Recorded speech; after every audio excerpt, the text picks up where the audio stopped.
This game is criminally underrated. A hidden gem that shines like a diamond. Now, I'm gonna keep it a buck. I never really liked twin stick shooters. They always had good art styles and gameplay mechanics, but I could never really get into the controls because constantly whipping around that stick trying to get a beat on a character flying across the screen with the toggle without an ADS was annoying, to say the least. But this game did something to me because I actually enjoy it on here.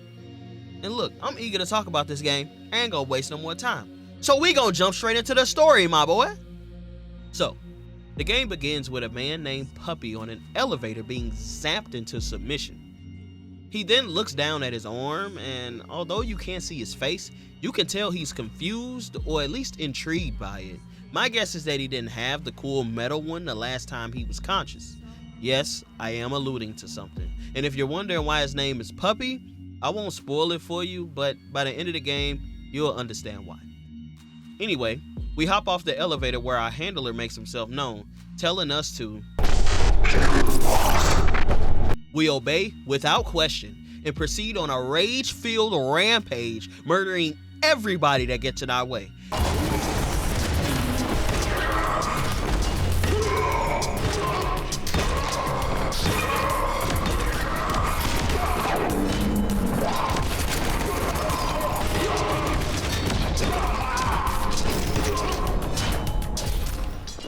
Leaving a trail of just blood, death, and destruction in our wake. Being the ruiner, one might say. We dodge some mines, kill a boss, and just when our goals are within reach, we are zapped into the oblivion. You serve zero purpose. You should kill yourself now and give somebody else a piece of that. After which, we're sent straight to the Shadow Realm, where our brain is rehacked by some hot chick. She says she's here to help, so we limp our sorry ass back to civilization, collapsing as we finally make it to safety. We're then found by a mechanic, fixed up and sent on our way, where the real game begins. Across the campaign, you'll meet an array of characters. Some you'll help, some you'll fight, and others you'll ruin. And just like in real life, each person is varied in their opinions and personality, different clothes, backgrounds, and ambitions. And with these ambitions come requests for your assistance, either to your benefit or theirs. Whether it be hacking cats, with each one giving you a goofy ass response as you do so, collecting coins to give to an oracle so you could get your fortune told. But everything ain't sunshine and rainbows around here, because ain't everybody playing fair, nor are they nice for that matter. On your journey, you'll meet some despicable motherfuckers. Individuals that treat people like things to be used and just thrown away. Individuals with no humanity, just robots and human-shaped meat sacks filled with malice, despair, and apathy. Though the villain named Traffic King is different, not only is it because he isn't shaped like a human meat sack, because he's shaped more like a smashed muffin. But it's literally because he's funny. And there's a point in the game where you walk around with him and he just be talking shit to everybody. It's genuinely hilarious. Also, this game gets dark. Like, really dark and disturbing. It doesn't exactly come from left field, especially considering what's going on at the time it occurs, but it definitely caught me by surprise nonetheless. In the end, everything comes full circle. You start and end on an elevator. You start and end as a nobody. You start and end being used. In a nutshell, the story is centered around manipulation and exploitation. Around every corner, there's someone using an individual to further their own ambitions, no matter the cost to the one being used. Essentially, it boils down to control. Funny thing is, you only see this occurring with those in power, those with the resources to commit these atrocities. Because when it comes to the common folk, whenever a request is made, there's always mutual benefit between you and them. Even when the scales are tipped in their favor, the point still stands. I interpret this as a play on corporate power and control versus societal norms begets mutual benefit.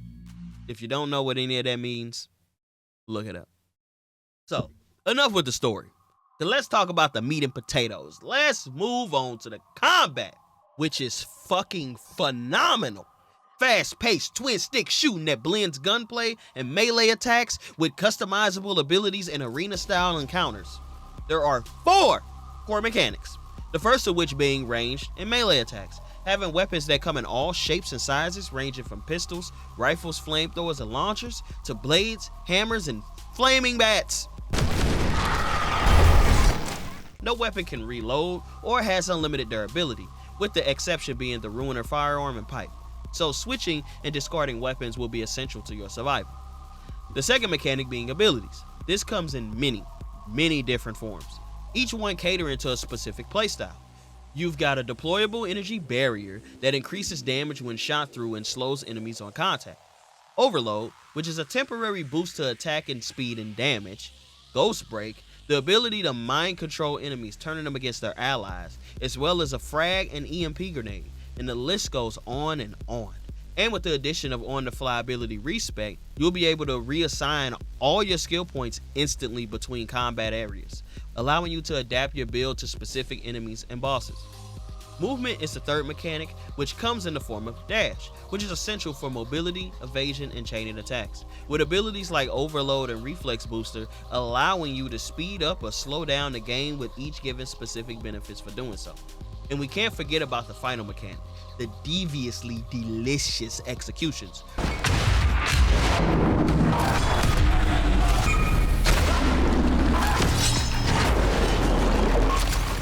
RUINER kills being the official name in game. Essentially, weakened enemies may enter a dazed state, allowing for a cinematic execution that restores health and energy.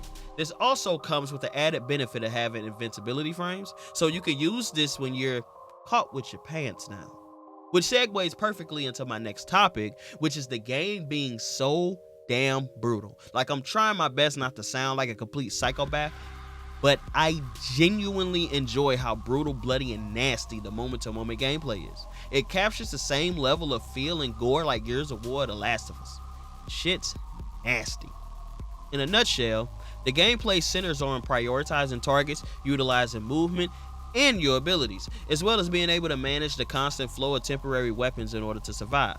Not to mention that the completion of each combat encounter will slingshot colossal waves of dopamine straight into your brain, making you crave more and more violence at greater intensity. It's like crack for gamers. The setting is also beautifully gritty and industrially gorgeous. This game injects beauty into places that would normally never be associated with the word.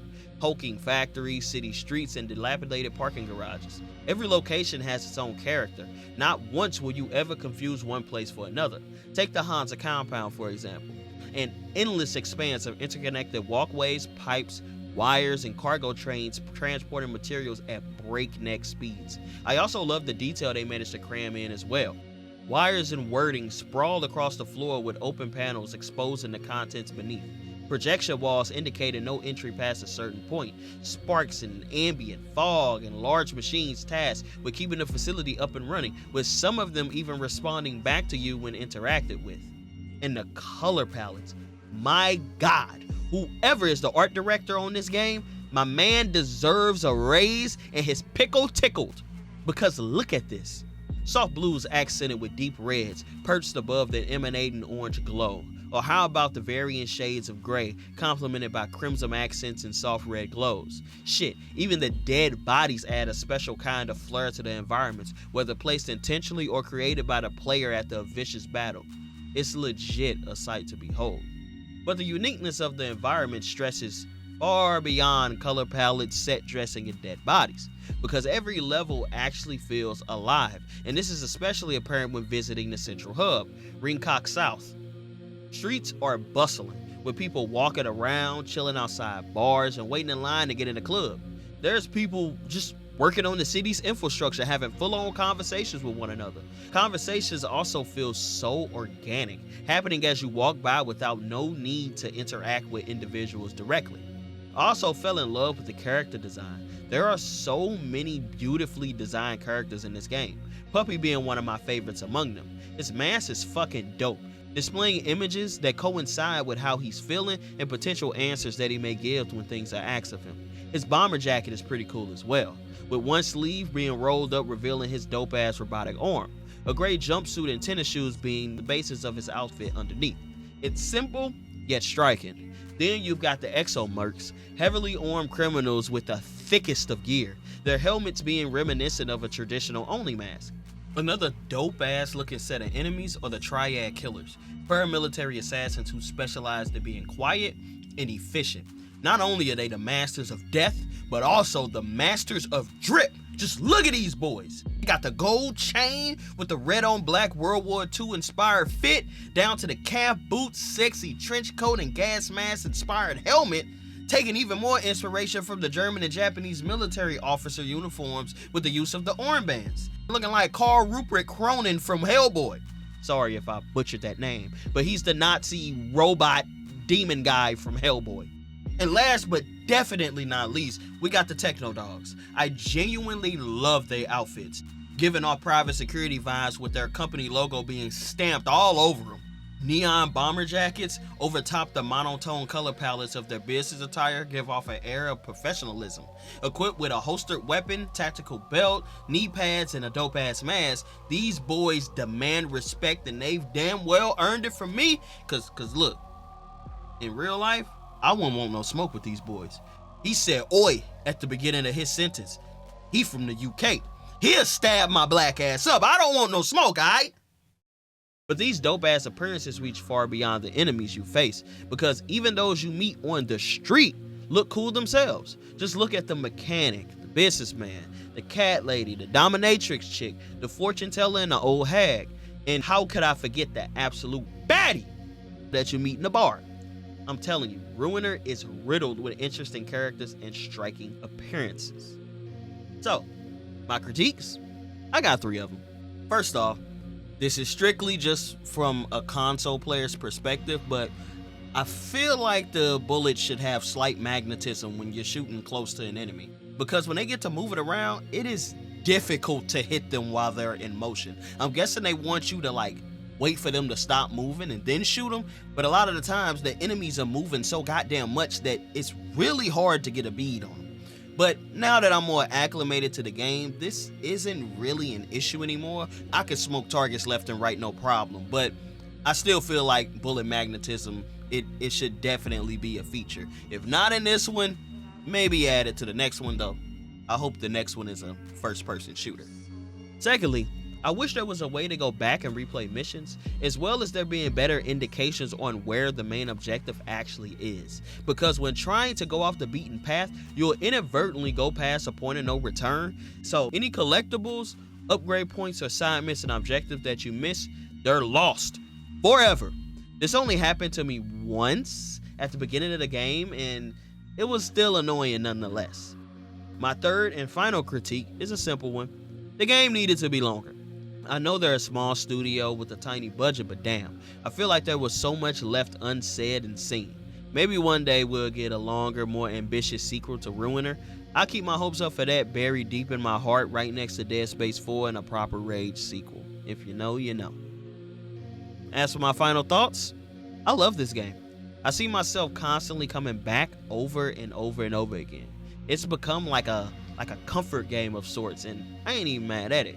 Please, take my word for it, give it a try, because I wholeheartedly believe that even if you don't like twin-stick shooters, you'll find some enjoyment in this game. Whether it be the gameplay and the environments, the story and art style, or the music and brutality, there's something for every gamer to enjoy. Trust me, because I firmly believe that RUINER is quite literally the best game that you haven't played. Anyway, I hope you enjoyed the video, and I'll catch you in the next one.